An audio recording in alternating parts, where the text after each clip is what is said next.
उत्तर प्रदेश बरेली मौलाना तौकीर के फिर बिगड़े भुलाया, एक बड़ा बयान सामने। भारतीय जनता पार्टी और इंडिया गठबंधन को बताया आरएसएस का एजेंट, बदला हाउस की याद दिलाते हुए मौलाना तौकीर 10 साल मनमोहन सिंह के भी देखे, उसमें भी मुसलमान के साथ जुल्म और जांचती हुई है। भारतीय जनता पार्टी और इंडिया गठबंधन को हिंदुस्तान को हिंदू राष्ट्र बनाने की मुहिम पर काम करने का लगाया इल्जाम। अखिलेश यादव को बताया मुस्लिम विरोधी।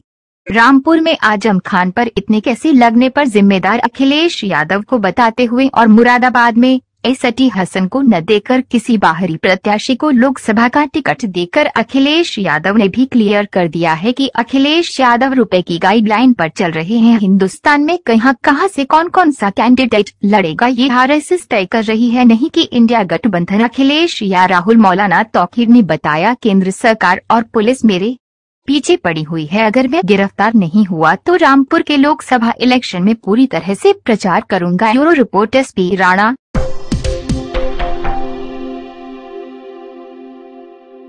है कि भारतीय जनता पार्टी और इंडी गठबंधन, क्योंकि 10 साल हमने यूपीए सरकार के भी देखे और उसमें क्या क्या ज्यादतियाँ, क्या क्या जुल्म मुसलमानों पर हुआ, सच्चर आयोग का क्या हुआ और बडला हाउस इनकाउंटर का क्या हुआ, वो तमाम चीज़ें हमने देखी हैं। और देखने के बाद हम इस नतीजे पर तो 10 साल हमने मनमोहन सिंह के देखे, जिनमें मुसलमानों के साथ जो जो जुल्म और ज्यादतियाँ हुआ, हमने उनसे सवालात किए, उन्होंने कोई जवाब नहीं दिया। भारतीय जनता पार्टी और इंडी गठबंधन, मैं ये समझता हूं, मेरा ये मानना है कि इन दोनों के पीछे आरएसएस है। वो आरएसएस जो हिंदुस्तान में हिंदू राष्ट्र कायम करना चाहता है।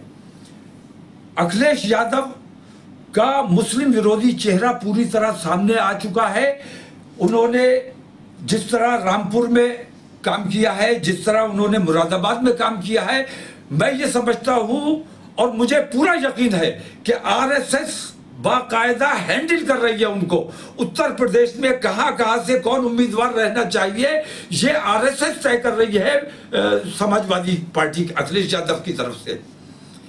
इसलिए मैंने कुछ ऐसी सीटें चुनी हैं जहां पर हमें अपने उम्मीदवार, हमारा जो अपना सामाजिक न्याय मंच हमने बनाया है, ये एम्ब्रेला तंजीम है हमारी, जो छोटी छोटी पार्टियों को लेकर हमने तो कुछ सीटें हमने चिन्हित की हैं, जिसमें से एक रामपुर है।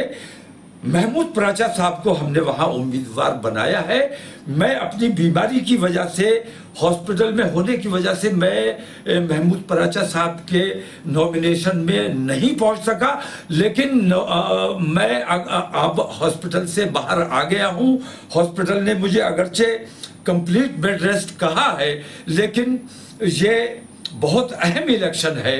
इस वक्त हमें अपने हत्तल इम्कान कोशिश कर लेनी चाहिए कि फिरका परस्त ताकतों से हम अपने मुल्क को निजात दिला सके। महमूद पराचा जैसी आवाज संसद में जानी चाहिए। इसलिए मैंने महमूद पराचा को, जो बहुत जिम्मेदार और संघर्ष करने वाले, जद्दोजहद और लड़ाई लड़ने वाले और जुझारू शख्सियत के मालिक हैं, उनको मैंने बरेली से, रामपुर से उम्मीदवार बनाया है। मैं अब अस्पताल से बाहर आ गया हूं। इंशाअल्लाह मैं रामपुर में आऊंगा, उनके लिए सभाएं भी करूंगा, उनके लिए पूरी मेहनत की जाएगी। रामपुर के आवाम से मेरी ये अपील है कि रामपुर में अगर आजम खान नहीं है तो रामपुर में साइकिल नहीं चलनी चाहिए। जब तक आजम खान नहीं आएंगे तब तक रामपुर में साइकिल किसी भी कीमत पर नहीं चलने दी जाएगी, और उस साइकिल को नहीं चलने देना और उस साइकिल को पंक्चर करना, यह रामपुर के अवाम की जिम्मेदारी है। खासतौर से मुसलमानों से मैं अपील करता हूं कि रामपुर में किसी भी किस्म की कार्रवाई साइकिल के साथ किसी भी हालत में नहीं जाना है। महमूद पराचा जिम्मेदार शख्सियत का नाम है और जुझारू नेता है। मैं उनके समर्थन में आऊंगा, पूरी मेहनत करूंगा। अगर मैं गिरफ्तार नहीं हुआ, क्योंकि मेरे पीछे पुलिस भी लगी हुई है, प्रशासन भी लगा हुआ है, सरकार भी लगी हुई है, क्योंकि मैं सच बोलने वाला हूं और सच के लिए जान देने वाला हूं। गिरफ्तार नहीं हुआ और अगर मेरी सेहत ने इजाज़त दी तो इंशाल्लाह मैं रामपुर में रुककर महमूद पराचा के लिए पूरी मेहनत और पूरी काविश की जाएगी। और मुझे यकीन है कि रामपुर के मुसलमान मेरी इज्जत रखेंगे और महमूद पराचा को रामपुर से भारी वोटों से जिताने का काम किया जाएगा। अगर कम वोटों से जीते तो जबरदस्ती बेईमान लोग जबरदस्ती हरा देंगे। मैं आप लोगों से अपील करता हूं कि महमूद पराचा के मामले में किसी किस्म के बंटवारे में मत आइए, आपको बहकाया जाएगा। जीशान साहब आए हैं हाथी लेकर, मुझे यकीन है कि अगर ईमानदारी से, जीशान भी हमारा है, गैर नहीं है, जीशान भी अगर ईमानदारी से अपनी मिल्लत के बारे में सोचेगा तो जीशान खुद भी अपना वोट महमूद पराचा को देने को मजबूर होंगे। मैं तमाम लोगों से अपील करता हूं कि किसी भी हालत में अपने वोटों की तकसीम नहीं होने देनी है।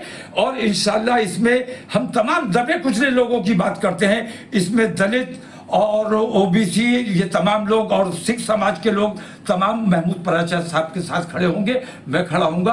और इंशाल्लाह मुझे पूरा यकीन है आप लोगों पर कि आप महमूद पराचा को भारी वोटों से जिताने का काम करेंगे। खुदा हाफिज़, अस्सलाम वालेकुम।